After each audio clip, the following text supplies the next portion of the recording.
A ver si empieza. Bueno, ahí está grabando.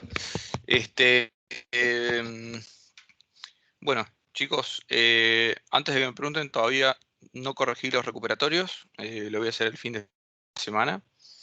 Y bueno, hoy vamos a empezar con la parte que a mí más me gusta de la materia. Lamentablemente la tuve que dejar para el final, que son los modelos teóricos. No vamos a ver per se modelos con derivaciones y demás porque bueno, la verdad que toma mucho tiempo. Después tampoco sé si ustedes todavía están en la carrera en un punto en el cual les puede exigir resolver derivaciones en una materia periférica como es esta. Y bueno, nada, por ende, me parece que si no se los puedo exigir tampoco tiene mucho sentido que se los enseñe, pero eh, con el libro de Sullivan que creo que les puedo enseñar, si bien la intuición que hay detrás de los modelos microeconómicos de geografía económica. Bueno, yo las slides que vamos a ver hoy ya las subí anoche. La literatura para lo que vamos a ver hoy es el capítulo 2 del libro de Sullivan. Eso está en inglés. De todas maneras, el sitio que les pasamos con Juan Manuel, que es para traducciones, debería funcionar bien. No sé si alguno intentó tirarle que traduzca todo el libro. Y en cualquier caso, me parece que con lo que yo escribí en las slides de hoy en español, me parece que es bastante autoexplicativo. Así que bueno, vamos a empezar.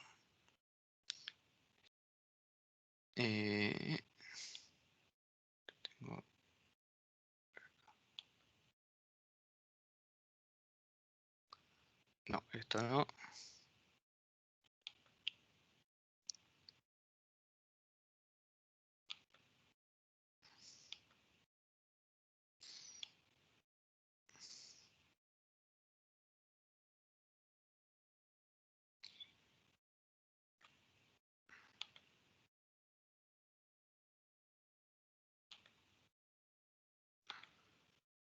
Dame un segundito.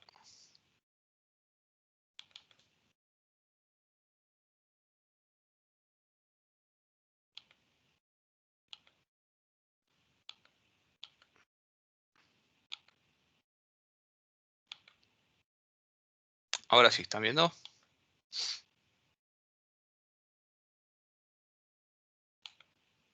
Sí, sí, se ve. Sí, sí, se ve. Perfecto. Así que bueno, hoy arrancamos entonces con los fundamentos microeconómicos de la geografía humana. Le pongo este nombre porque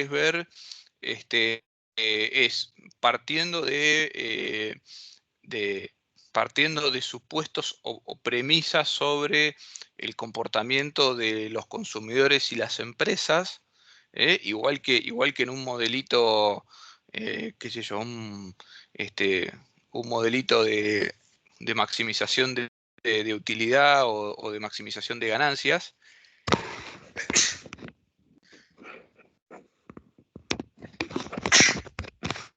Perdón. Al igual que en un modelito de maximización de utilidad del consumidor o de maximización de ganancia de una empresa, que uno parte parte de una función de utilidad, de una función de ganancia, atrás tiene una función de producción, una función de costo. Bueno, en este caso, estos modelos son similares, también son modelos en los cuales va a haber consumidores que maximicen su utilidad, empresas que busquen maximizar su ganancia. A esas funciones de utilidad y de ganancia se les agrega el elemento geográfico, que típicamente es la distancia y el precio de la tierra. Después, obviamente, también le vas a añadir un mercado de la tierra. Y a partir de eso, vos, además de obtener los resultados que obtenías en los modelos microeconómicos habituales, que son los precios y las cantidades de equilibrio, y también, bueno, y cuánto es el salario, y digamos, cuánto gana cada uno. Acá, además, también vas a obtener la ubicación de equilibrio. La ubicación de equilibrio puede expresarse de diversas formas. Puede ser o discreta, es decir, las empresas tienen que elegir entre ubicarse en una ubicación o en otra. O hay modelos que lo permiten calcular de manera continua, es decir, el espacio planteado como una línea, que puede ser la distancia, puede ser la distancia a un centro, puede ser la distancia a una línea de la costa, pero bueno, acá lo importante es que uno mete la variable geográfica, como la distancia, por ejemplo, y el precio de la tierra. Eso influye en las decisiones de consumo y producción, porque la distancia representa un costo, y el precio de la tierra también. Y finalmente, como resultado, obtiene los precios y cantidades de equilibrio, y además de eso, la localización de equilibrio.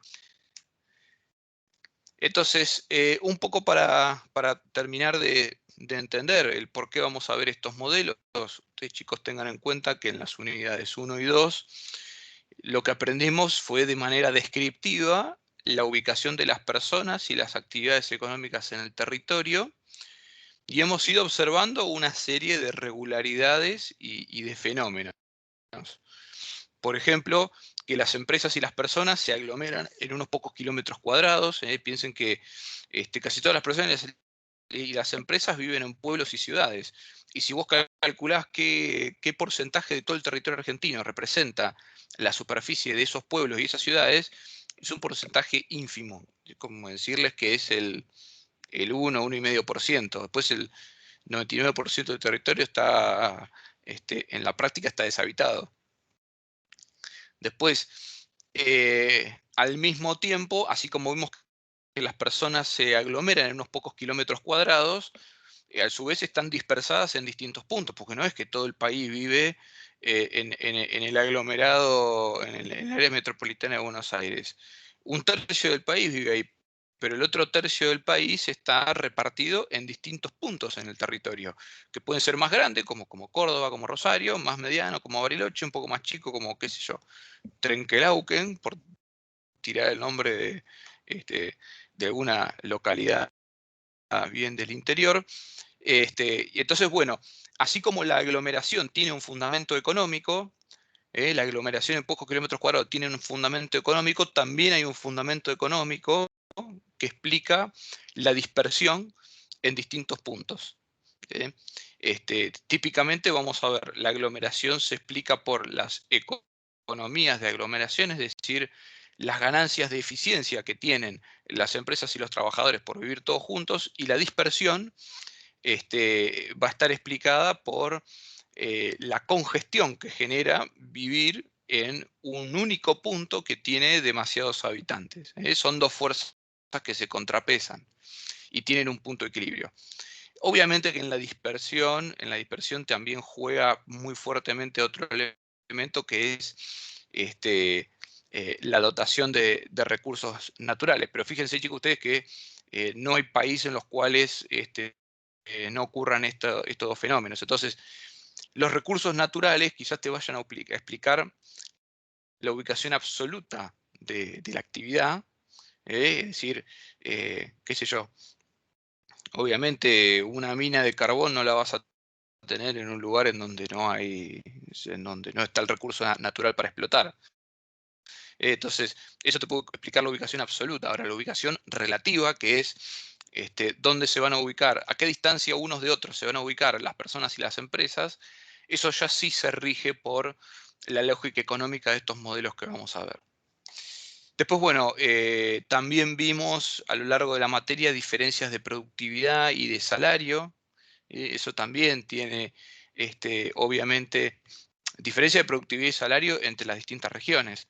Obviamente a eso también vamos a encontrarle una explicación económica. Después, diferencias en la estructura industrial, por qué tengo algunos sectores sí y otros no. Y bueno, después también, como veíamos, fallas en el mercado inmobiliario. Típicamente las cuestiones que veíamos vinculadas a la no mejora del hacinamiento cuando mejora el ingreso, al déficit habitacional en una ciudad con un gran porcentaje de inmuebles vacíos, como el caso de Rosario. Bueno, todo eso, además de tener factores no económicos que lo explican, que, bueno, yo le decía, puede ser los recursos naturales, en algún caso puede ser un factor político, puede haber factores estratégicos, que son los que decidieron la ubicación original de las ciudades hace 400 o 500 años, y también, chicos, el azar histórico, porque hay, bueno, nada, hay asentamientos que por ahí por motivos muy random se iniciaron, y después las propias fuerzas del mercado y los mecanismos que vamos a ver en estos modelos son los que fueron determinando que ahí se vaya aglomerando cada vez más y más gente. Entonces, los factores no económicos nos van a explicar las cuestiones, como decir, estáticas, como la ubicación absoluta por estar al lado de un recurso natural o la ubicación inicial de un poblado. Y los mecanismos económicos nos van a explicar la dinámica, que es por qué se siguió acumulando la población ahí o se fue después dispersando, por qué llegás a tener una determinada estructura industrial, por qué tenés fallas en el mercado inmobiliario. Eso yo creo que es muy razonable explicarlo principalmente por estos mecanismos microeconómicos. Y bueno, lo que hacemos en este capítulo es presentarlos de manera muy simplificada y como modelos estilizados, es decir, simplificando la realidad a unas muy pocas variables de decisión, y tomando como fijas toda una otra serie de cuestiones que obviamente nos afectaría la decisión. Entonces, bueno, en esta primera clase quiero que construyamos una intuición de por qué existen las ciudades. ¿Por qué los humanos vivimos en espacios muy reducidos, teniendo a nuestra disposición toda una gran superficie para habitar? Bueno, hoy día ustedes me podrán decir que bueno, comprar un departamento más grande sale plata, o comprarse una hectárea de campo sale también muchísima plata y no lo pueden hacer. Pero la realidad es que desde antes de que hubiera un mercado de la tierra, el ser humano siempre tendió a aglomerarse. Y a lo largo de la historia se fue aglomerando cada vez más y más. Y vamos a ver que eso se debe a que se fueron generando oportunidades de generar economías de escala. Entonces, ¿a qué se debe la aglomeración? Chicos, los humanos no somos autosuficientes. No, necesitamos proveernos unos a otros de distintas cosas. ¿Eso por qué? Y bueno, porque las personas tienden a especializarse en hacer distintas cosas, y cuando se especializan en hacer algo son más productivas. Entonces, al conjunto de la gente le termina conviniendo que unos se dediquen a hacer unas cosas, otros y después intercambiar. Entonces, es en esa especialización que se genera eficiencia, y en ese intercambio que permitimos que todos nos proveyamos de todo lo que necesitamos, y que al hacerlo todos de la manera más eficiente, logremos proveernos de más cosas con un menor esfuerzo. Además, hay una cuestión que tengo que reconocer que estos modelos que vamos a ver un poco la dejan de lado, que es que a los seres humanos nos gusta socializar. Eh, y la socialización, chicos, bueno, a ver, recién hoy día tenemos las videollamadas y estamos haciendo esta misma clase por un medio remoto, pero incluso no es una manera perfecta de reemplazar la comunicación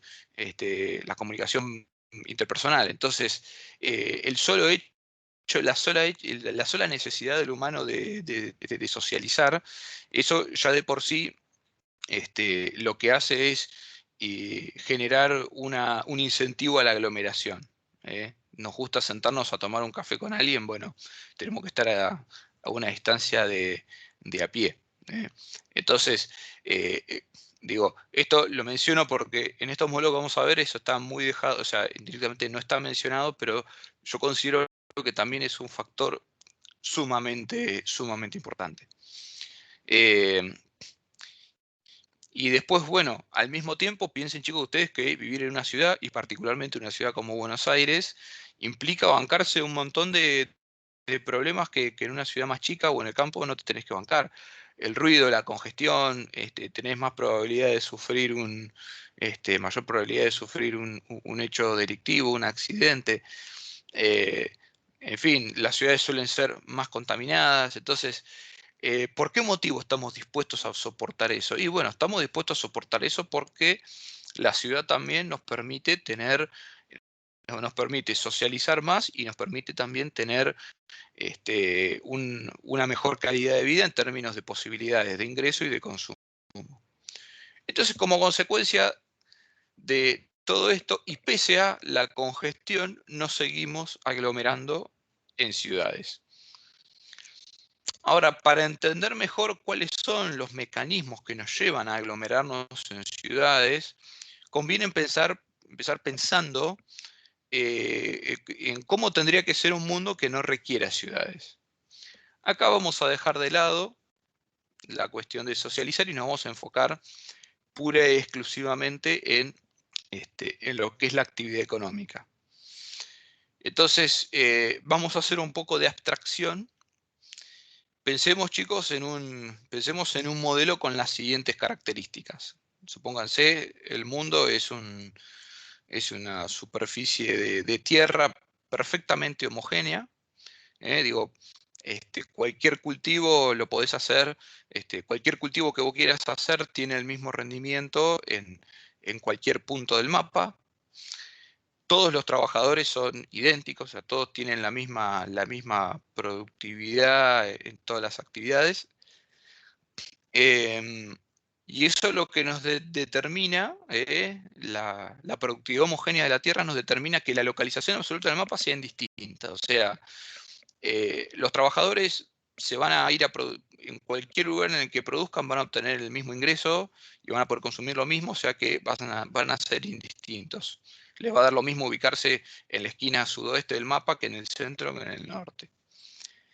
Después tenemos rendimientos constantes a escala, es decir, si yo me encargo de proveerme la comida, los zapatos y la educación y todo lo que necesito, puedo hacerlo yo mismo y lo puedo hacer a pequeñísima escala, que no voy a tener ninguna ventaja respecto a ir a comprarlo al mercado. Es decir, yo voy a, el costo que me va a representar a mí proveerme de la comida, no sé, de cultivarla en el patio de mi casa, va a ser el mismo que ir que la produzca alguien, que la produzca otra persona que se dedica solamente a producir comida.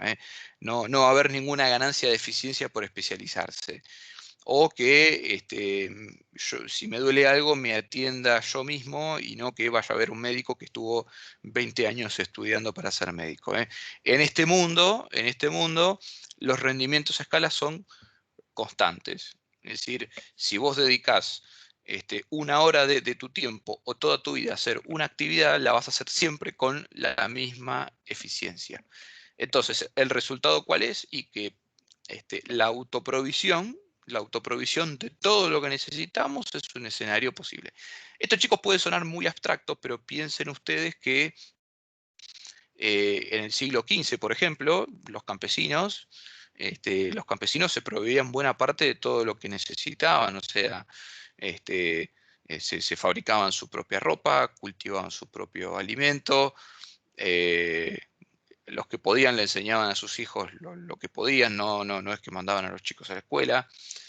Entonces, digo, esto que puede sonar como muy ideal o sea, es una forma exagerada de expresarlo, pero en algún momento de la historia sucedió y fue cada vez menor. De hecho, para no ir más lejos, sus padres y sus abuelos probablemente los que vivían en la ciudad hayan tenido hasta un gallinero en su casa y se proveían de sus propios huevos, y hoy día ya no existe eso. Principalmente tiene que ver también la transformación urbana, el crecimiento del precio de la tierra, y finalmente, bueno, nada, la gente ya no tiene casas con patio en la ciudad, por ende, menos todavía tiene gallineros, y ¿qué prefiere hacer? Va a comprar los huevos al almacén.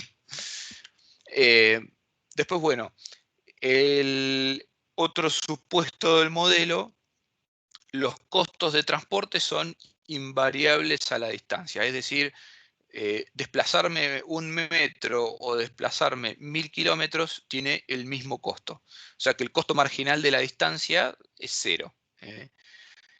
Si quieren, para imaginar más fácil el modelo, supongan que todos tenemos la habilidad de teletransportarnos a cualquier punto. O sea que el costo de desplazarnos es 0, no solamente en términos monetarios, sino también en términos de tiempo. De manera que si yo quiero juntarme con alguien para hacer una transacción comercial, simplemente chasqueo los dedos y aparezco en el lugar donde tengo que aparecer. Bueno, en un modelo, en este setting, así, con estos supuestos, la localización de las personas sería totalmente aleatoria, porque a todo el mundo le daría lo mismo vivir en cualquier lugar. La existencia de una ciudad, sí, podría ocurrir, pero sería un hecho puramente fortuito. Porque piensen ustedes, primero todo el terreno es igual, o sea que ejercer mi actividad en cualquier punto del mapa me da lo mismo, porque voy a generar el mismo rendimiento. Después, como los rendimientos son constantes a escala, si yo me proveo de todo lo que necesito, digamos, si producir pequeñas cantidades o especializarme en una sola cosa me da el mismo rendimiento, entonces directamente me conviene producir todo a mí si yo me lo puedo proveer. O me da lo mismo proveerlo yo que ir a comprárselo a otro. Y después el costo de transporte, chicos, es 0. Entonces, si yo tuviera que comerciar, digamos, el hecho de que el costo de transporte sea 0 no me genera ninguna ventaja el estar aglomerado. Es decir, si yo vivo lejos de todo el mundo o vivo cerca, me da lo mismo, porque transportarme para hacer una transacción sin necesitar hacerla, que en realidad no la necesito, me cuesta 0. Entonces, en este escenario, la localización de equilibrio, es decir, la ubicación de las personas en las cuales no hay incentivo a cambiarla, es aleatorio y puede ser cualquiera. Tengo infinitas soluciones. Bueno, hasta acá, chicos, más o menos se va entendiendo. Háganme preguntas, por favor, aprovechemos que somos poquitos.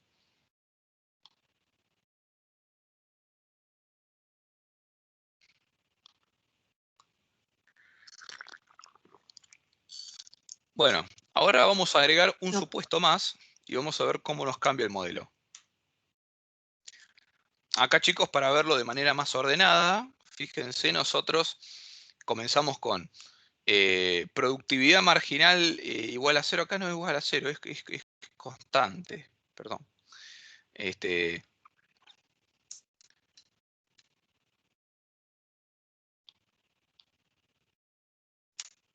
Bueno, no lo puedo cambiar. Bueno, acá no es 0, es constante. Después tengo que corregirlo. Si la productividad marginal es constante, es decir que no tenemos rendimientos crecientes ni decrecientes a escala. Eso en la geografía me es neutro. ¿Por qué? Porque no tengo necesidad de especializarme y de estar cerca del que produce otra cosa. Si el costo marginal de transporte, si el costo marginal de la distancia es 0, eso también tiene un impacto geográfico neutro. ¿Por qué? Porque no tengo necesidad de estar ni cerca ni lejos de otras personas si tuviera que hacer una transacción. Entonces el resultado es una autoproducción en la cual cada uno está localizado aleatoriamente. Ahora, vamos a agregarle un supuesto más, que es que existe competencia por el uso del suelo. Entonces, si existe competencia por el uso del suelo, acá esto que nos fuerza a dispersarnos, porque si yo estoy muy cerca de otro, entonces, si yo estoy, si dos personas queremos estar en el mismo pedazo, si yo estoy muy cerca de otro, tengo competencia y tengo competencia por el uso del suelo, es decir, que por ejemplo, donde él cultiva no puedo cultivar yo, entonces, ¿qué pasa? Y tengo que alejarme y tengo que agarrar una parcela que no esté solapada con la de la otra persona. Y si los dos queremos ir a la misma parcela, por algún motivo, ¿qué pasa? El precio de esa parcela va a subir. Entonces, me va a convenir buscarme una parcela que sea más barata. Entonces, la competencia por el uso del suelo lo que va a hacer es generar una fuerza de dispersión. Y entonces, bajo estos supuestos, el resultado final va a ser que la gente va a estar eh, distribuida uniformemente en el territorio. ¿Por qué? Porque distribuida uniformemente cada uno produce lo que necesita, paga el precio más bajo posible que puede pagar por la tierra y no tiene necesidad de estar cerca del resto porque el costo de transportarse es cero y además no tiene nada para intercambiar. Entonces, acá, ¿me siguen, chicos, cómo cambia la ubicación final cuando yo altero estos supuestos? Sí, sí, perfecto. Un poco por ahí vayan imaginándoselo en un mapita, por ahí tendré que verle el gráfico.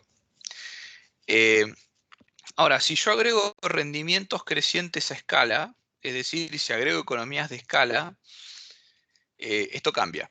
Esto cambia. ¿Por qué? Primero que no va a haber autoproducción. Porque si yo tengo rendimientos crecientes a escala, eso quiere decir que mientras más me dedico yo a una actividad, más eficiente voy a ser en esa actividad. Y si todos hacen lo mismo, si cada uno se especializa en una cosa distinta, entonces, como todos vamos a ser más eficientes, en el agregado toda la sociedad va a producir más. Entonces, ¿qué nos va a convenir hacer? Y nos va a convenir ser más eficientes y todo lo que producimos que no vamos a consumir lo llevamos al mercado y lo cambiamos por lo que no producimos. Entonces, esto tiene un impacto geográfico que es pro aglomeración. ¿Por qué? Porque voy a necesitar ir a transaccionar con alguien lo que yo produzco de manera lo que yo produzco de manera eficiente para intercambiarlo por algo que otro produce de manera más eficiente. O sea, todos tenemos un interés en especializarnos y después comerciar. Ahora, fíjense ustedes que si el costo de transporte, si el costo marginal de la distancia es cero, es decir, si yo cada vez que tengo que comerciar me hago un chasquido de dedos y me teletransporto y aparezco en la casa del tipo al que le quiero comprar, y eso no me cuesta nada, entonces en ese caso, eh, eso neutraliza mi necesidad de aglomerarme para explotar las economías de escala o los rendimientos crecientes. ¿Por qué? Porque si tengo competencia por el uso del suelo, si tengo competencia por uso del suelo, me conviene estar disperso. ¿Por qué? Porque si me aglomero, me sube el precio. Y si yo me aglomerara, ¿gano algo? No, no gano nada. ¿Por qué? Porque me puedo transportar de manera gratuita. Y si yo me puedo transportar de manera gratuita, puedo hacer la transacción comercial. Y si puedo hacer la transacción comercial, puedo entonces aprovechar la economía de escala y especializarme. Entonces, fíjense, yo levanté el supuesto de rendimientos constantes a escala y así todo me sigue conviniendo estar disperso en el territorio. ¿Qué diferencia hay con el escenario anterior? Que ahora sí van a estar todos especializados. Entonces vas a tener un tipo en una esquina que produce maíz, el otro tipo en el centro que produce chancho y el otro tipo en otro lugar que se dedica a producir, qué sé yo, zapatos. Pero como todos se pueden transportar gratuitamente y quieren disfrutar de la parcela de tierra lo más grande posible y sin solaparse con el otro, van a estar dispersos, no tienen costo de transporte. Ahora veamos la alternativa. ¿Qué pasa si yo remuevo el supuesto de el costo de transporte igual a cero? Lo que hago, digamos, ya no tengo más el teletransportador y lo que tengo que hacer ahora es, tengo que agarrar, me tengo que comprar un caballo y agarrar la carreta y recorrer el territorio para hacer una transacción. Entonces, levanto ese supuesto, pero vuelvo a la realidad de antes en la que no tenía rendimientos crecientes a escala. Digamos, vuelvo a este escenario en el cual producir muy poquito o mucho de una cosa se hace todo con la misma productividad. O sea que no tengo ganancias de eficiencia por escala.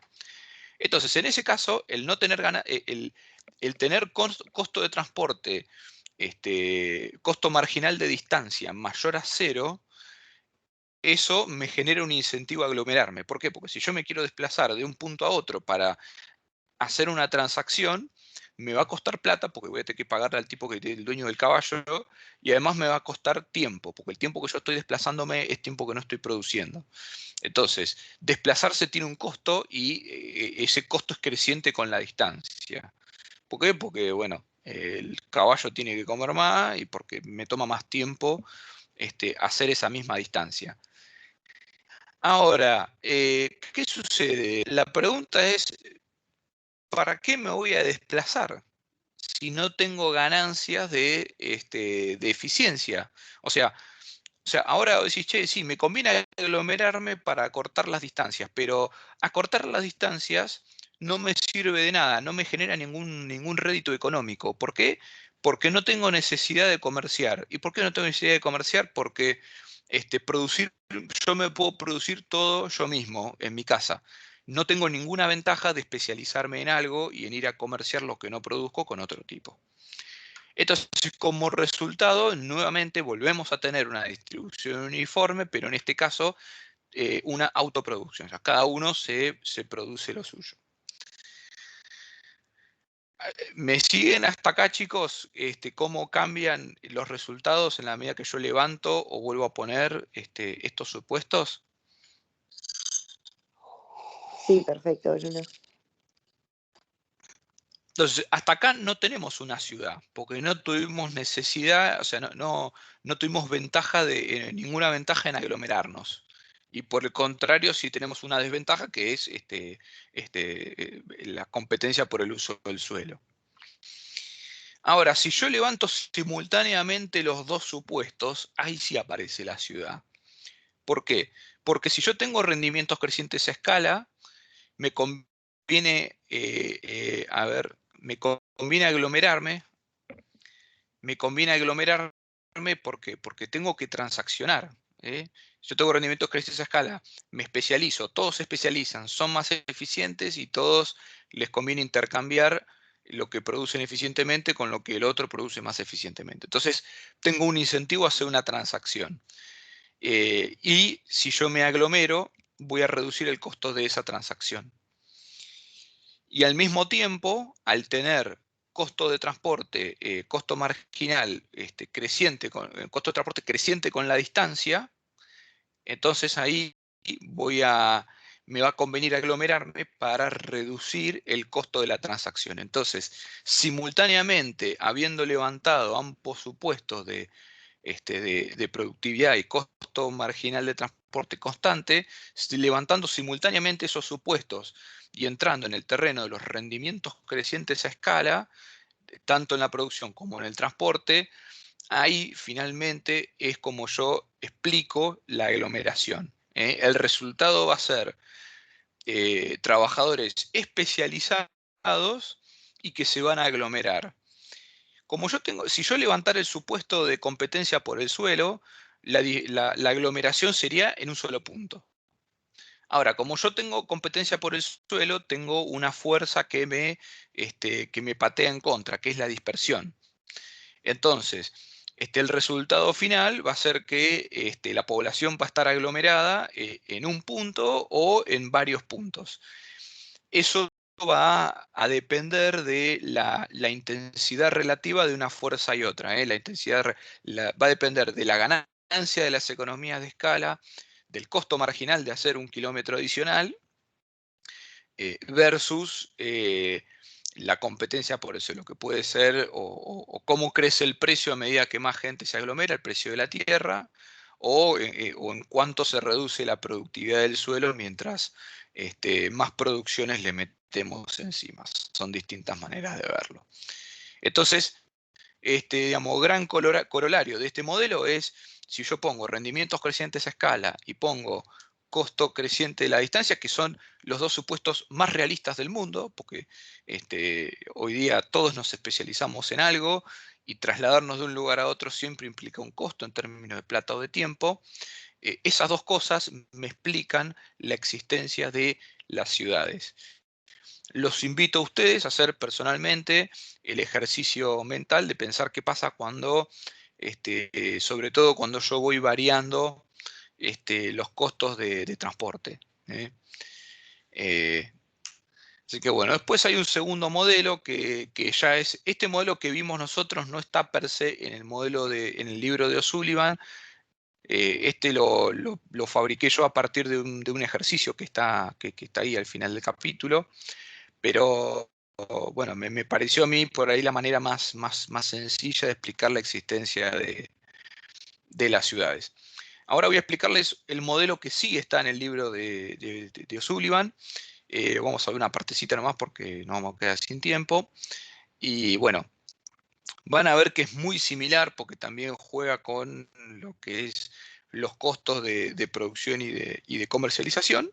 Pero bueno, es ligeramente diferente y permite sacar otro tipo de conclusiones. Empezamos con el mismo supuesto que antes, que es de la productividad homogénea del suelo, la productividad homogénea de los trabajadores, rendimientos a escala constantes en la producción y también en el comercio. Fíjese que antes hablábamos de costo marginal de transporte, acá le damos un enfoque ligeramente distinto, que es el rendimiento a escala constante del comercio. Es decir, transaccionar un pedazo de pan o un camión entero de pan tiene el mismo costo unitario. No tenemos ningún tipo de economía de escala. Y después, por último, también la competencia por el uso del suelo. Entonces, fíjese, el setting es como antes, solo que cambiamos costo de transporte por rendimiento a esa escala del comercio. Entonces, en este caso, fíjense, las conclusiones son ligeramente distintas, pero la lógica va a ser muy similar. ¿Hay incentivo a especializarse en algo? No. ¿Y por qué? Por lo siguiente. A nivel de fabricación no nos genera ninguna ganancia de productividad porque tenemos rendimientos constantes de escala en la producción. Y a nivel de comercio tampoco nos genera ninguna ganancia porque tenemos que ir a hacer la transacción comercial. Entonces, la transacción comercial tiene costo. ¿Eh? O sea, si bien el costo es constante, tiene costo. Entonces, si yo evito hacer la transacción comercial, que es básicamente, supónganse un entorno campesino, que es, no sé, agarrar y ir en el caballo hasta la casa de otro tipo a comerciar, eso tendría costo y no me generaría ningún tipo de ganancia porque somos todos igualmente eficientes, produciendo poquito o mucho de algo. Entonces, nadie se especializa, hay autoproducción. Como hacer una transacción es costoso por el tiempo que yo dejo de producir yendo a juntarme con otro tipo para comerciar, no hay transacción y entonces por ende no hay aglomeración, no hay incentivo para aglomerarse. Y si a eso le agregamos la competencia por el uso del suelo, nuevamente eso nos garantiza una dispersión uniforme de la población en todo el territorio.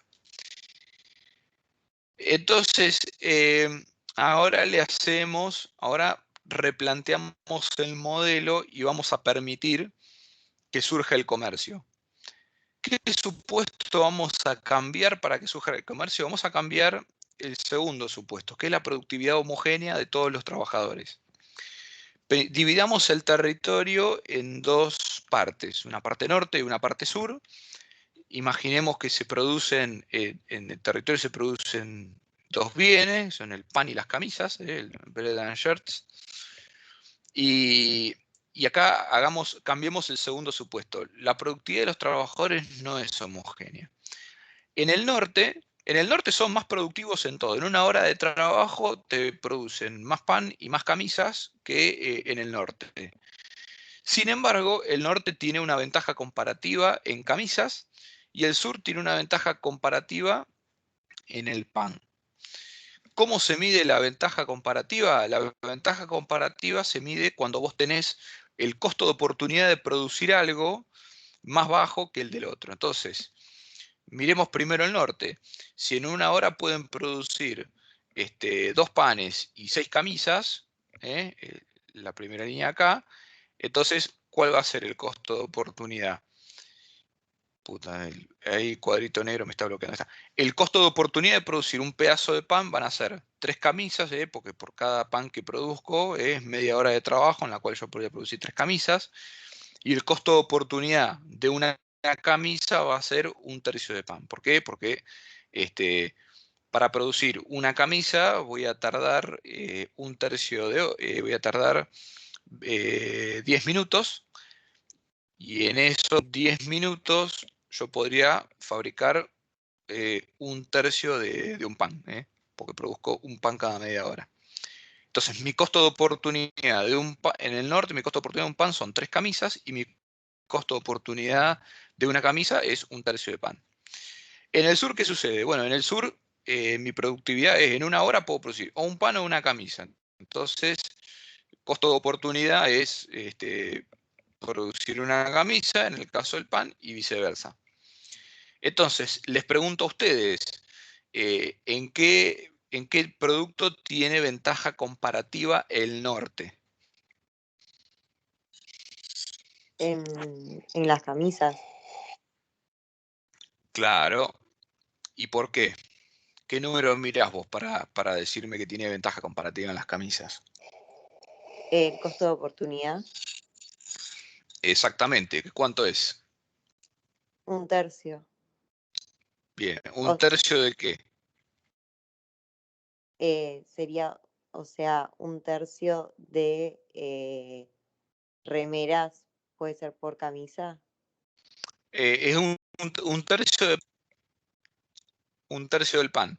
El costo de Claro, sí, oportunidad, perdón, chicos, sí, es... del sí, pan. sí. Entonces, el costo de oportunidad es lo que yo dejo de hacer. Entonces, para medirlo, miro lo que yo dejo de hacer. Bien. Y entonces, ¿y el sur, entonces qué costo de oportunidad tiene? Dijimos, el norte se especializa entonces en camisas. ¿El sur qué costo de oportunidad tiene en hacer una camisa?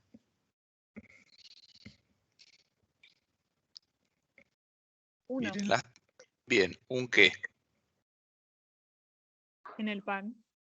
Bien, bien. Entonces, el costo de En oportunidad de hacer realidad, una camisa... perdón, Sí, profe, sí, sí. en realidad te da igual hacer una camisa o un pan, pero comparándolo con el norte te resulta más beneficioso hacer pan en el sur y una camisa en el norte, porque en el norte tenés 1/3, en el otro te da igual, es lo mismo.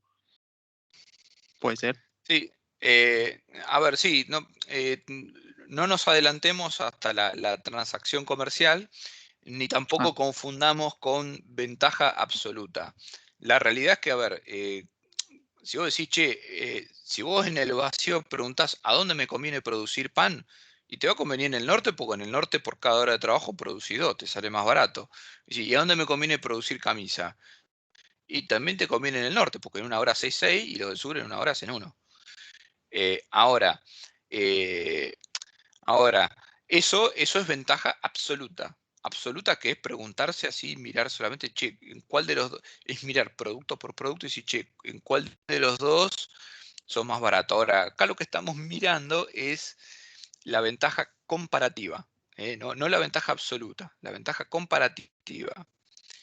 En la ventaja comparativa es, obviamente, comparando dos lugares, vos decís, che, a los trabajadores de cada lugar, ¿qué producto le reporta un menor costo de oportunidad? Entonces, como bien nos decía la compañera, que no llegué a ver el nombre porque estoy mirando la pantalla,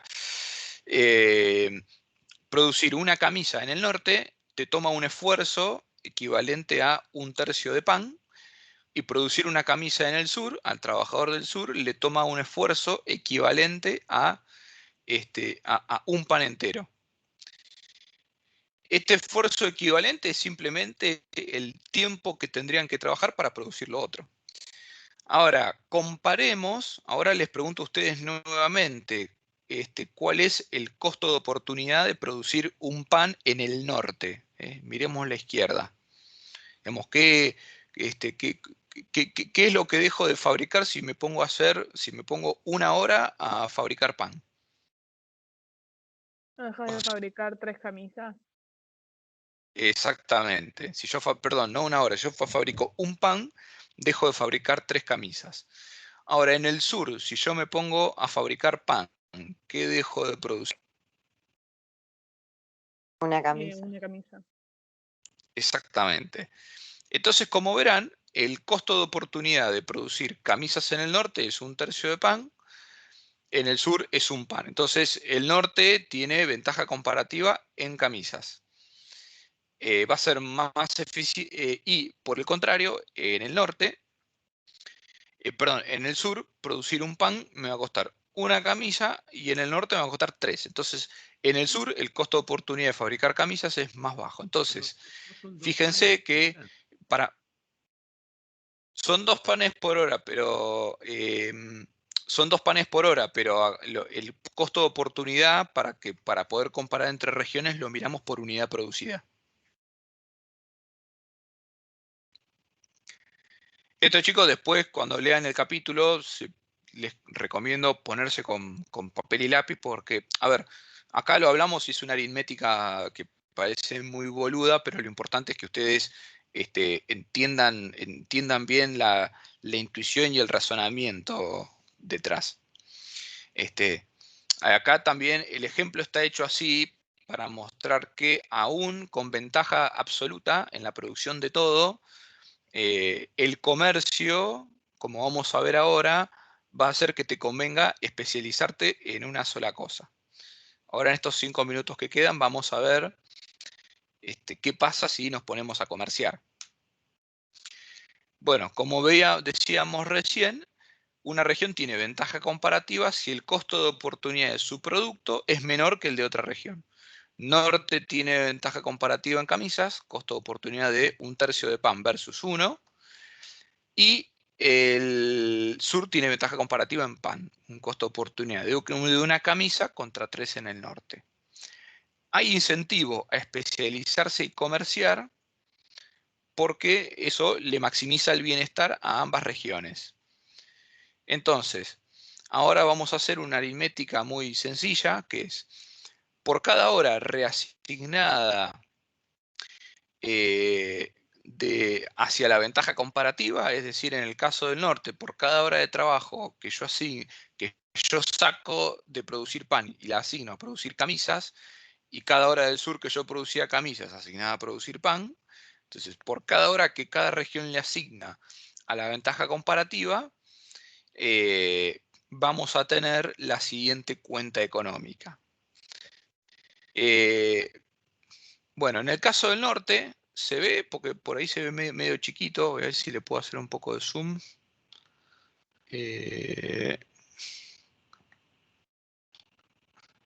Vamos a hacerle zoom a la tabla. Fíjense, en el norte, si yo dedico una hora, si yo le saco una hora al pan y se la dedico a las camisas, dejo de hacer 2 panes y hago 6 camisas más. Después voy a ir al mercado,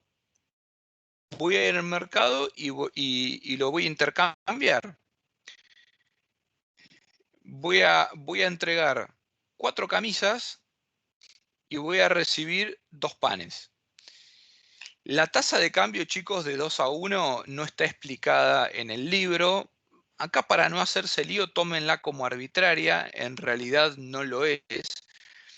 Esta relación de 2-1 es el punto medio entre los costos de oportunidad.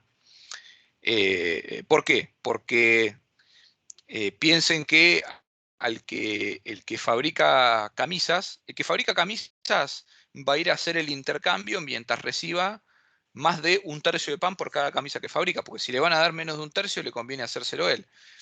Entonces, si va y recibe más de 1/3 de pan, va y hace el intercambio.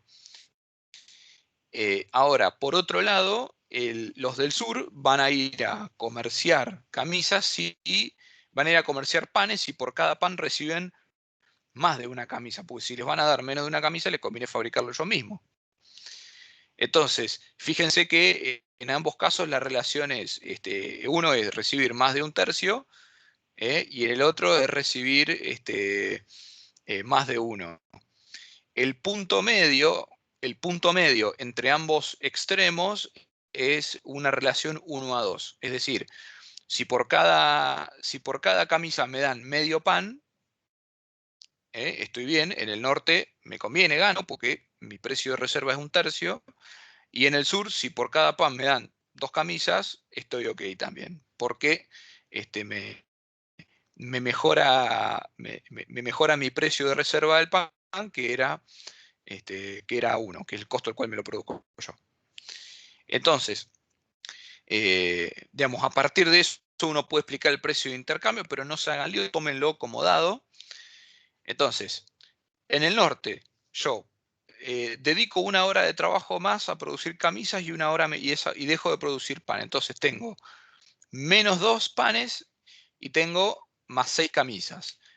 Voy al mercado, compro los 2 panes que dejé de producir y vendo 4 camisas. Como resultado, ¿qué pasó? Tengo la misma cantidad de panes y tengo 2 camisas más con el mismo esfuerzo. Entonces tuve una ganancia de eficiencia porque trabajé las mismas horas, tengo la misma cantidad de pan y tengo 2 camisas más. En el sur, produje 2 camisas menos. Ese tiempo lo dediqué a producir 2 panes más. Esos 2 panes fui y los vendí en el mercado. ¿Qué me dieron a cambio? Me dieron estas 4 camisas que entregó el norte. Dejé de producir 2 camisas, compré 4, y entonces con el mismo esfuerzo me quedé con un consumo adicional de 2 camisas. Entonces, así es como la ventaja comparativa y el comercio nos generan una ganancia de eficiencia. En este punto todavía no tenemos aglomeración en ciudad. ¿Por qué? Porque cada productor intercambia directamente con un productor del norte sin intermediarios. ¿Por qué? Porque no hay economía de escala en el comercio. Si cada productor del norte agarra su camisa, va, camina y se encuentra en la frontera con un productor del sur que agarró su pedacito de pan, eso en este modelo, por supuesto, tiene el mismo costo a que si pasara un solo tipo con un gran camión y juntara todos los panes y fuera y